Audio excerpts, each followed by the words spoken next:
नमस्कार मित्रांनो, आपण आहोत गावी. सर्वांना जसं माहीतच असेल, बघू शकता मी आहे, आराध्य आहे आणि हर्षद आहे. आता आम्ही लोक चाललोय एक नंबर स्विमिंग करायला. आता या दोघांना पण स्विमिंग येत नाही आणि सोबत आपला कॅन घेऊन चाललोय. आणि बघू शकता किती सुंदर असं क्लायमेट आहे, नारळाची झाडे आहे आणि रात्री पाऊस पडल्यामुळे इकडे थोडा रस्ता खूप जास्त खराब आहे. बघू शकता आपली बुलेट पण किती अडकत जात आहे, त्याच्यातून एकदम अडचणीतून जात आहे. आता आपण बघू शकता चिखल आहे आणि आता आराध्य खूप जास्त एक्साइटमेंट मध्ये शकता. हे गावचं स्विमिंग पूल आहे आणि लहान मुले, हे माझा मित्र रफिक आहे. अरे बापरे, कोणी उडी मारली इकडे.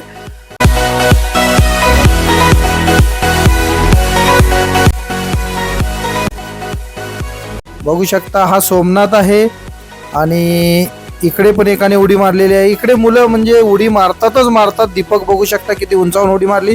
चला आता आपला नंबर. आणि आता पाण्यामध्ये आराध्याला घेतलेला आहे. हा इकडे माऊली कॅन बांधून पोहत आहे. आराध्य बघा थोडा घाबरत आहे, तर त्याला थोडासा कॉन्फिडन्स दिला. आणि इकडे हर्षद आहे जो की पोहण्याचा प्रयत्न करतोय, पण त्याला स्विमिंग हे येतच नाही.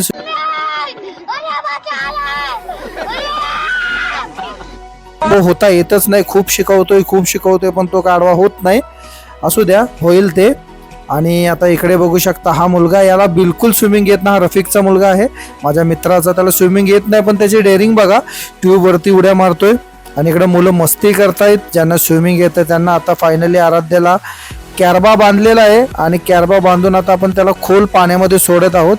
बघू शकता सोडलाय त्याला मी आणि खूप चांगल्या पद्धतीने तो पोहण्याचा प्रयत्न करतोय. पाय वगैरे त्याचे वरती येत आहेत, पण थोडासा घाबरतोय तो, कारण की कधी याच्यापूर्वी त्याने एवढ्या खोल पाण्यामध्ये कधी उडी मारलीच नाही. तर त्याला मी आतमध्ये ढकलतोय, पण तो बाहेरच येण्याचा प्रयत्न करता. डॅडू नको. पण तरी पण आपण त्याला कॉन्फिडन्स देऊन पाण्यामध्ये पोहायला सांगितलेलं आहे. आणि आता मी पण पाण्यामध्ये आलेलो आहे, कारण की त्याचा कॉन्फिडन्स वाढावा म्हणून. आणि हा ना किनाऱ्याकडेच जात आहे, त्याच्यामुळे मी त्याला बोलतोय, बाळा किनाऱ्याकडे जाऊ नको, ये इकडे आतमध्ये ये. पण तो बाहेरच पळण्याचा प्रयत्न करतोय. आता शेवटी मी त्याला फेकलं आणि इकडेच माझं चुकलं. त्याच्यामुळे तोंडात पाणी गेलं आणि तो घाबरला. असू द्या, जोपर्यंत मुलांची घाबरण्याची जी आहे ते बंद झालं तरच मुलं पोहतात चांगलेत. आता बघू शकता तो रडायला लागलाय, थोडा घाबरलाय आणि बोलतोय, डॅडू मी काय पाण्यामध्ये जायचो नाही.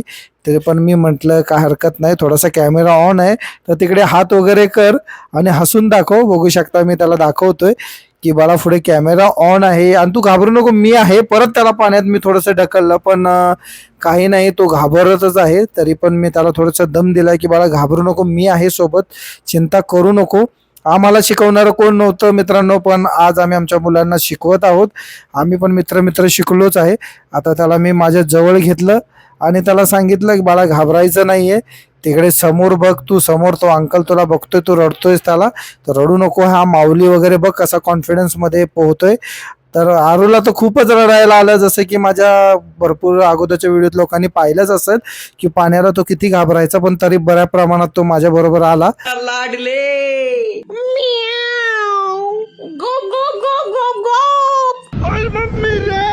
ते हाई फक्त दाखवण्यासाठी होतं, कारण की मी त्याला पुन्हा फेकणार होतो. बघू शकता पुन्हा मी त्याला फेकलेलं आहे आणि पुन्हा तो पाण्यामध्ये गेला आणि पुन्हा रडायला लागला. पण असू द्या, याच अशाच पद्धतीने मुलं वगैरे शिकतात. जोपर्यंत त्यांची भीती मोडणार नाही तोपर्यंत ते पोहायला शिकणार नाही, हे तर 100%. तर आता आपण बस करूया, त्याला बाहेर काढूया आणि आता इथून निघूया परतीच्या प्रवासाला. आता बघू शकता परत चिखल वगैरे किती आहे.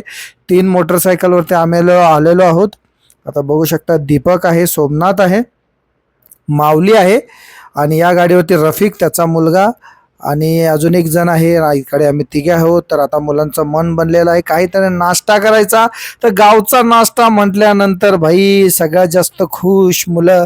बघू शकता आराध्य दीपकनं कोल्ड्रिंकला चेस करतोय भाई. आणि आता इकडे आपल्याला special order vada pav. Wow, vada pav एक नंबर. सर्व असे तुटून पडले बघा. आराध्य बघा, एक नंबर वडापाव गावचा खरंच खूप छान असतो. आणि असेच भेटू आपण नवनवीन व्हिडिओमध्ये. धन्यवाद.